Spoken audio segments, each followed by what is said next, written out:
बहू और बुलेट। घर के बाहर फट फट फट की जोर से आवाज हुई। सीमा को लगा कि पटाखे फूट रहे हैं। वो डर के मारे घर से बाहर निकली। देखा तो सामने योगेश यानी कि पतिदेव एक बुलेट बाइक पर बैठे हैं। अरे डर गई क्या? बाइक लेकर आया हूँ तुम्हें घुमाने के लिए। सच में? मुझे लगा पटाखे फूट रहे हैं। अरे पटाखे भी फूटेंगे और मिठाई भी बटेगी। माँ को तो बुलाओ। माँ भी बाहर आ जाती है। अरे योगेश बेटा, इतनी जल्दी आ गया। और ये गाड़ी किसकी है? साहब की है? हाँ माँ, तुम्हारा बेटा साहब से कम है क्या? मेरी है। अरे बेटा, इतनी बड़ी गाड़ी ले ली, इससे तो तू घोड़ा ही ले लेता। महंगी पड़ी होगी ना?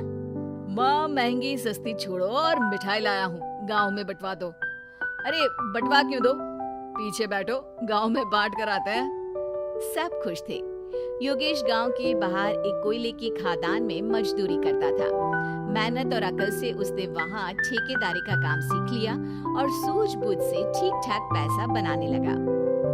गांव में बात फैल गई कि योगेश के घर धमाका गाड़ी आई है। ऐसी गाड़ी पहले कभी किसी ने गांव में तो देखी नहीं थी। योगेश और माँ गाड़ी से वापस घर आ जाते हैं।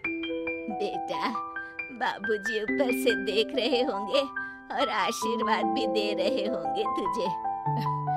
वो होते तो उनको भी घुमाता माँ।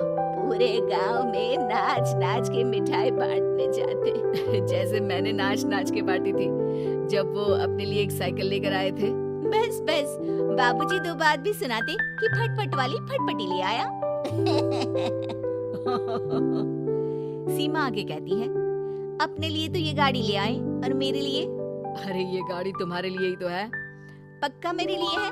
अरे पक्का तुम्हारे लिए है। अगली सुबह जब योगेश सो रहा होता है तो उसे बाहर से गाड़ी की आवाज आती है। वो घबरा कर चिल्लाता है, चोर चोर, मेरी गाड़ी ले जा रहा है, चोर चोर। माँ भी जागती है और योगेश के साथ दरवाजे की तरफ भागती है। जैसे ही दोनों बाहर निकलते हैं तो देखते हैं कि सीमा गाड़ी चला रही है। अरे बहू, नाक कटवाओगी क्या? ये क्या कर रही हो? अरे गिर जाओगी, ये क्या कर रही हो तुम? सीमा गाड़ी को रोक कर कहती है, सारे गांव में घुमा लाई, कहीं नहीं गिरी। क्या? सारे गांव में घुमा लाई? अरे लोग क्या कहेंगे बहू? सोचा क्या एक बार? यही कहेंगे कि कितनी अच्छी गाड़ी है। अरे तुम्हारे बारे में। हाँ, कहेंगे ना कि देखो कितनी अच्छी गाड़ी पर बैठी है। बहू गाड़ी रखकर योगेश और सासू माँ के पास जाती है। तुमने कब गाड़ी चलाना सीखा? हमारे बाबूजी के पास पुरानी स्कूटर थी, सीख ली। फिर स्कूल में एक मास्टर जी भी ऐसी ही गाड़ी लेकर आते थे, उन्होंने सिखा दी। हाँ, स्कूल के मास्टर आजकल यही सब तो सिखा रहे हैं। पढ़ाई का कुछ सिखाते तो कुछ भला होता। अरे बहू, अब गाड़ी मत चलाना। हमारे परिवार में कभी किसी औरत ने पीछे से आगे की सीट पे आने की हिम्मत नहीं की है। तुम भी मत करना, समझी? जी, समझ गई माँ जी। सीमा सास की बात सुनकर चुपचाप रसोई में जाकर उदास होकर खाना पकाने लगी है। सास सुबह सुबह मंदिर से पूजा करके लौट रही होती है। तभी उसे दो औरतें रोक लेती हैं और कहती हैं, अरे बहू को थोड़े अच्छे लक्षण भी सिखा दो। गाड़ी चलाने निकली थी, गांव की मर्यादा का कोई ख्याल नहीं है। वही तो। अरे पैसे आने लगे हैं तो क्या मतलब कि किसी रीति रिवाज को नहीं मानोगे? अरे समाज में रहना है तो समाज की ढंग से ही रहना पड़ता है। अरे लाज भी नहीं आई बहू को? चूल्हे चौके से निकलकर सीधे गाड़ी लेकर चौराहे चबूतरे नाप लिए, फाट फाट फाट करते हुए। अरे कुछ कह देना उसे। अरे ये क्या कहेगी? बूढ़ी सास है, इनकी थोड़ी ना चलती होगी घर में। हाँ, बहू की ही चलती होगी, मर्जी भी और गाड़ी भी। सास सब सुनकर घर आती है और बहू को चिल्ला के बुलाती है, अरे नाक कटवा दी सबके सामने गाड़ी चलाकर।